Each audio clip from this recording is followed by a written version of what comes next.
আপনারা দুইজন কর্মীরা পড়ায় দেন।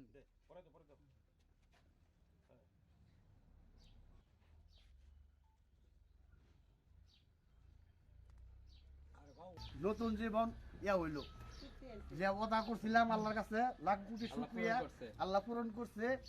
ব্যারিস্টার কাছে আমার মন্ত্রী হয়েছে, তার থেকে আমি মনে করি আসছে নাকি তার থেকে আমি আল্লাহর কাছে লাখ কোটি শুকরিয়া আদায় করলাম। 2008 সালে জাতীয় নির্বাচনে আমাদের এই গরিপুর কেন্দ্রে আমাদের 9 নং ওয়ার্ডের সভাপতি সুরজ আলী ভাই ভোট দিতে যায়। ভোট দেওয়ার সময় আসলে হট্টগোল হয়, মারামারি হয়, প্রশাসনরা দৌড়ায় নিয়ে যায়। তখন জুতা ফেলে রেখে দৌড়ে জীবন বাঁচায়। জীবন বাঁচানোর পরে ওই সময় আইসা উনি বলে, আমার দল যেদিন ক্ষমতায় আসবে ওই দিনই আমি জুতা পরবো। এর পরবর্তীতে আমি উপজেলা বিএনপি সাধারণ সম্পাদক এবং আমি এই ইউনিয়নের 2 বারের চেয়ারম্যান।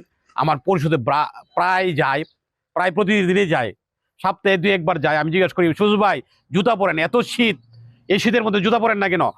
না ভাই, আমার দল ক্ষমতায় না এলে আর জুতা পরবো না। আসলে উনি জাতীয়বাদী দলকে এত ভালোবাসেন। বলেন এই যে আমাদের খালেদা জিয়া, উনি কত কষ্ট করতেছেন, জেলে আছেন। উনি জেলে থেকে যদি এত কষ্ট করতে পারেন, তা আমি এতটুকু ত্যাগ স্বীকার করতে পারি না। তারেক রহমান দেশের বাহিরে আছেন। বাছাইকৃত কাঁচামাল ও স্বয়ংক্রিয় ইউরোপিয়ান মেশিনে তৈরি হয় all time honeycomb, all time healthy life. হ্যাঁ, দেশে আসতে পারতেছেন না, মাদেরকে দেখতে পারতেছেন না, মার খোঁজখবর নিতে পারতেছেন না, আমাদের খোঁজখবর নিতে পারতেছেন না। সেই হিসাবে আমি একটু কষ্ট করবো। চেয়ারম্যান সাহেব, আমার জোর করেন না।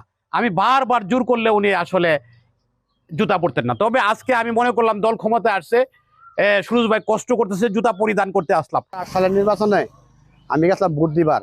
ভোট দিয়া পরজন বাড়ি আইতাছি, পরে কইতাছে বিএনপিরে কইতাছে খাসা বইরা ভোট দিলে তোমরা ফাঁস করতো না নাকি। কতবার পরে মারামারি লাগিয়ে পড়ছে, মারামারি লাগিয়ে হেরিয়া একটা জুতা আমার গাছে, একটা জুতা আমার পাও। পরে সেই জুতা মিললাম, এটা তুই ভরছিলাম যেদিন থেকে মনে করুন এই বিএনপি দল ক্ষমতা, সেদিন থেকে জুতা পরাম নাকি। এই যে পরে আইলাম, এরপরে কত দিবস গুলো গেল, সব জুতা ছাড়া গেলাম ঢাকা। আমি কইছি 17 বছর যদি দল ক্ষমতায় আমি জুতা পাওয়া দেন নাকি, এর আগে আমি জুতা পাওয়া দিতাম না।